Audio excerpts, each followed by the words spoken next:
A graça e a paz, meus queridos alunos da nossa Escola Bíblica Palavra Viva. Hoje nós vamos começar a nossa aula falando sobre o nascimento de Esaú e de Jacó. Esaú mais velho e Jacó mais moço. Gênesis 25, 24 e 26 diz: Cumprido que foram os dias para ela dar à luz, eis que havia gêmeos no seu ventre. Saiu o primeiro ruivo, todo ele como um vestido de pelo, e chamaram-lhe Esaú. Depois saiu o seu irmão, agarrado a sua mão ao calcanhar de Esaú, pelo que foi chamado Jacó. E Isaac tinha 60 anos quando Rebeca deu à luz. Jacó quer dizer suplantador. Jacó já queria, desde o ventre, suplantar Esaú. Deus vai formando a nação e nós veremos que nos descendentes de Abraão, a fé em Deus vai decrescendo. Certo? Ela não cresce, ela decresce. Não é mais aquela fidelidade que houve lá, né, por parte de Abraão. Abraão foi muito fiel a Deus, né? Isaac também. Mas quando nós chegarmos à história de Jacó, nós vamos ver que Jacó passou muito tempo na incredulidade. Abraão ele não pestanejava para obedecer a Deus. Isaac não. Nós veremos que ele colocava as suas preferências à frente de Deus. E com Jacó a situação foi ainda pior. Quando Rebeca estava esperando gêmeos, Deus deu uma palavra: o maior servirá ao menor. Jacó seria o menor. O que significava isso que Deus disse? O que Deus estava querendo dizer? Bom, que o herdeiro da promessa seria Jacó. É isso que Deus está dizendo. Então o herdeiro da promessa é Jacó, é o mais novo. Deus ia passar a promessa feita a Abraão a Isaac, para o filho menor, dizendo que o maior serviria o menor. Gênesis 25, 26 diz: o mais velho servirá ao mais moço. Se Isaac e Rebeca tivessem dúvida, deveriam perguntar a Deus. Não foi isso que fizeram nos versículos 21 e 22? O próprio nome de Jacó, suplantador, colocado para o menor, e a forma como nasceu, segurando, agarrado ali no calcanhar de Esaú, eram sinais de que Deus, eram sinais de Deus para o que havia falado ao casal. Mas eles não creram. É interessante que Deus dá sinais quando Ele fala conosco.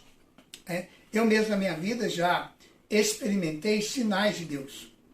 Às vezes uma pessoa faz uma promessa para mim em cima de algo que eu estou orando. Aí vem uma promessa. Eu não confio que a pessoa que fez a promessa necessariamente vai executá-la na minha vida. Mas essa pessoa para mim é um sinal de Deus, de que de alguma forma Deus vai cumprir essa promessa.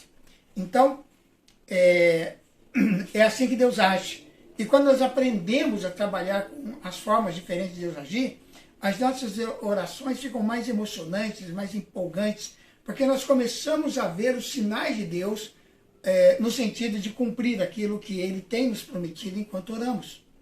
Por que Deus escolheu o menor para passar a promessa? Soberania de Deus, é claro. Deus é soberano. Ele escolhe quem Ele quer. Nem Jacó, nem Esaú tinham nada demais. Um não era mais especial que o outro. Deus já havia traçado o seu plano. Nada mais e nada menos do que isso.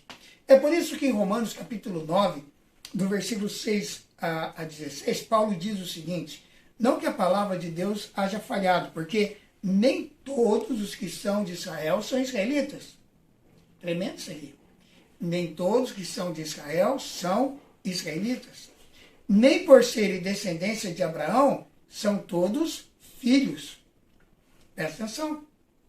Mas em Isaac será chamada a tua descendência. Então a descendência vai ser chamada em Isaac. Isto é, não são os filhos da carne que são filhos de Deus, mas os filhos da promessa são contados como descendência. Porque a palavra da promessa é esta: por este tempo eu virei e Sara terá um filho. E não somente isso, mas também a Rebeca, que havia concebido de Isaac, nosso pai, pois não tendo gêmeos ainda nascido, nem tendo praticado bem ou mal, para que o propósito de Deus, segundo a eleição, permanecesse firme, não por causa das obras, mas por aquele que chama. Foi-lhe dito: o maior servirá o menor. Como está escrito, amei a Jacó e aborreci a Esaú. Que diremos, pois? A injustiça da parte de Deus? De modo nenhum. Porque diz a Moisés, terei misericórdia de quem me aprouver ter misericórdia, e terei compaixão de quem me aprouver ter compaixão. Assim, pois, isto não depende do que quer, nem do que corre, mas de Deus que usa de misericórdia. Então, o que nós vemos aqui é a soberania de Deus, né? É soberania de Deus chamar. Ele chama quem ele quer de acordo com o seu plano. É soberania de Deus fazer um propósito com quem ele quiser. Uma das doutrinas importantíssimas da teologia cristã e que é pouco explorada é a doutrina da soberania de Deus. Porque muitas vezes nós nos pegamos lutando contra Deus, querendo de alguma forma que Deus fira a sua soberania para atender às nossas necessidades. Querido, Deus tem um plano soberano e Deus tem um plano para cada um de nós e Ele vai executar o seu plano. Não adianta ficarmos teimando com Deus. Eu conheço irmãos que resistiram ao chamado de Deus por muitos anos, sofreram muito, mas acabaram tendo que atender o chamado porque é a soberania de Deus. Então vem a prova do decréscimo da fé em Deus nos descendentes de Abraão. Isaac sabia da vontade de Deus? Sim, sabia. E o que ele fez? Ele quis forçar a bênção para Esaú. Ele colocou a predileção dele acima do propósito soberano de Deus. Versículos 28 do capítulo 25 de Gênesis. Isaac amava Esaú porque comia da sua caça, mas Rebeca amava Jacó. Então nós percebemos aqui que o casal está dividido. Eles deveriam amar os dois filhos igualmente e seguir a ordem de Deus. Não é porque Jacó foi escolhido por Deus que Esaú seria menos amado pela mãe e exageradamente amado pelo pai. Isaac queria dar a bênção para Esaú passando por cima da ordem de Deus. Gênesis 25, 29 a 34. Jacó havia feito um guisado quando Esaú chegou do campo muito cansado e disse Esaú a Jacó, deixa-me, peço-te, comer desse guisado vermelho porque estou muito cansado. Por isso se chamou Edom. Respondeu Jacó, vende-me primeiro o teu direito de primogenitura. Então replicou Esaú, eis que estou a ponto de morrer. Logo, para que me servirá o direito de primogenitura? Ao que disse Jacó, jura-me primeiro. Jurou-lhe, pois, e vendeu o seu direito de primogenitura a Jacó. Jacó deu a Esaú pão e o guisado e lentilhas. E ele comeu e bebeu. E levantando-se, seguiu o seu caminho. Assim desprezou Esaú seu direito de primogenitura. Então, aqui nesse episódio dramático, nós vemos Esaú vendendo a Jacó o seu direito de primogenitura. Ele era o mais velho, então a primogenitura era um direito dele. E a primogenitura era uma honra especial dada ao primeiro filho que nascia. Era um direito do primogênito. Ele incluía, o direito de primogenitura incluía uma porção dobrada da herança familiar, juntamente com o privilégio de um dia se tornar o líder da família. O filho mais velho poderia vender a primogenitura, mas fazendo isso, ele perderia tanto os bens materiais quanto a sua posição de liderança. Então era muito sério abrir mão do direito de primogenitura. Ao trocar a sua primogenitura, Esaú demonstrou completo desprezo pelas bênçãos espirituais que viriam ao seu encontro, se ele tivesse mantido o seu direito.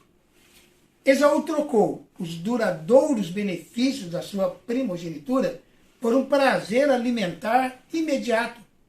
Agindo por impulso, ele logo satisfez seus desejos sem parar para considerar as consequências a longo prazo. Nós também podemos cair na mesma armadilha, meus irmãos. Podemos cair. Quando vemos algo que desejamos, o nosso primeiro impulso é pegar. O desejo de ter um carro, uma casa, uma roupa, qualquer coisa. Quando vemos algo que desejamos, somos impulsionados pela nossa carne a querer, a se apropriar daquilo. A princípio, sentimos-nos satisfeitos e algumas vezes até poderosos pela conquista, mas o prazer imediato costuma impedir a visão do futuro. Nós podemos evitar de cometer o mesmo erro de Esaú, comparando a satisfação imediata com as consequências em longo prazo antes de agir. Esaú exagerou quanto à sua fome. Estou a ponto de morrer, disse ele. Esse pensamento facilitou a sua escolha, pois se ele estava faminto, que bem poderia fazer sua herança? A pressão do momento distorceu suas perspectivas e fez com que a decisão parecesse urgente. Então é exatamente isso que acontece muitas vezes conosco, né? A necessidade, o desejo, às vezes, nos leva a querer possuir algo fora do propósito de Deus.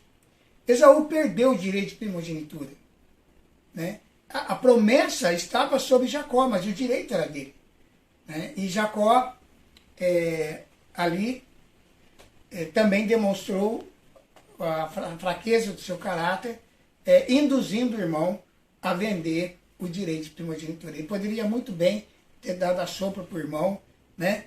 Feito um benefício para o irmão, mas ele fez questão de fazer essa negociata aí.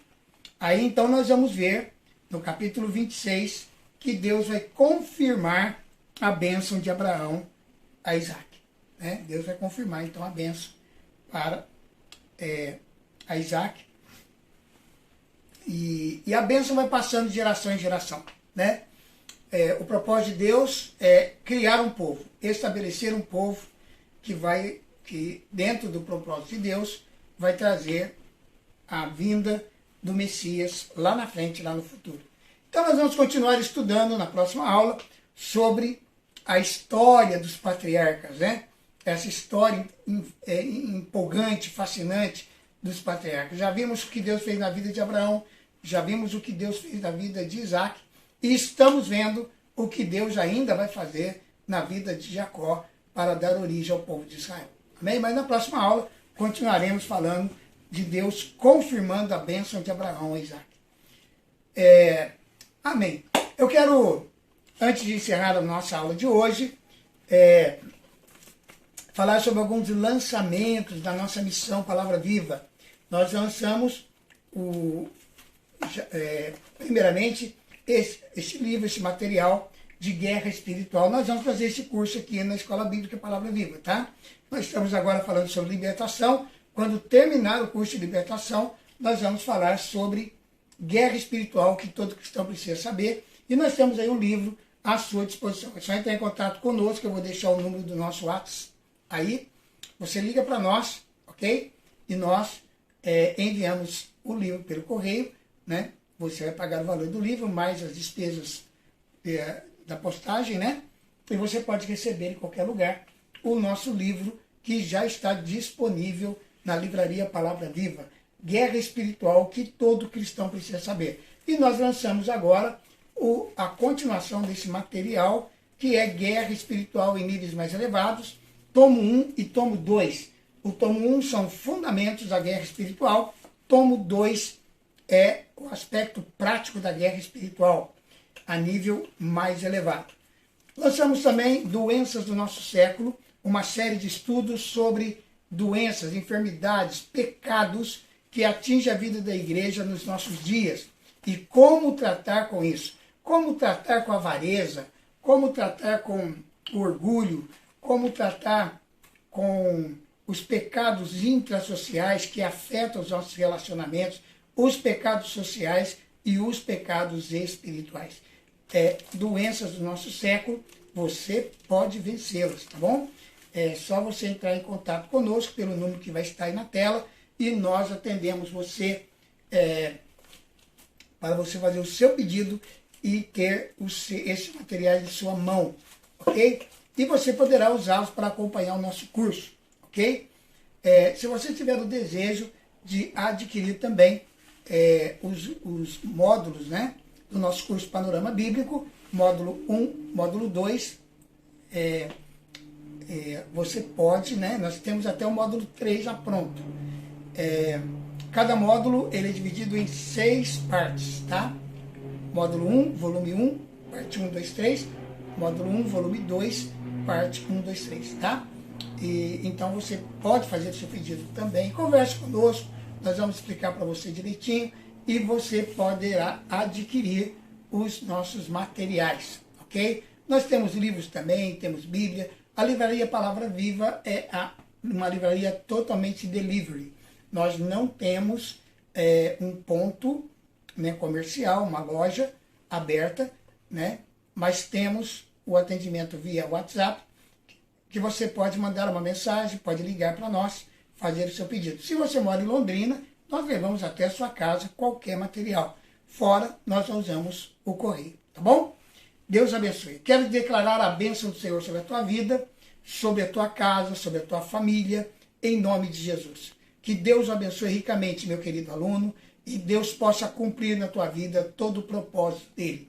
Como ele foi na vida de Abraão, como foi na vida de Isaac, como foi na vida de Jacó, que Deus possa ser na sua vida também, cumprindo todo o propósito que ele tem para você. Que Deus o abençoe, é o nosso desejo e a nossa oração em nome de Jesus. Amém? Não esqueça, meu querido aluno, de curtir esse vídeo. Por favor, dê o seu like, curta o nosso vídeo, inscreva-se no canal se você está chegando hoje pela primeira vez e você tem toda a liberdade para compartilhar esse vídeo nas suas redes sociais, ok? Que Deus o abençoe. Até a nossa próxima aula, aqui na nossa Escola Bíblica Palavra Viva, com o nosso curso Panorama Bíblico. Fique com Deus e até lá.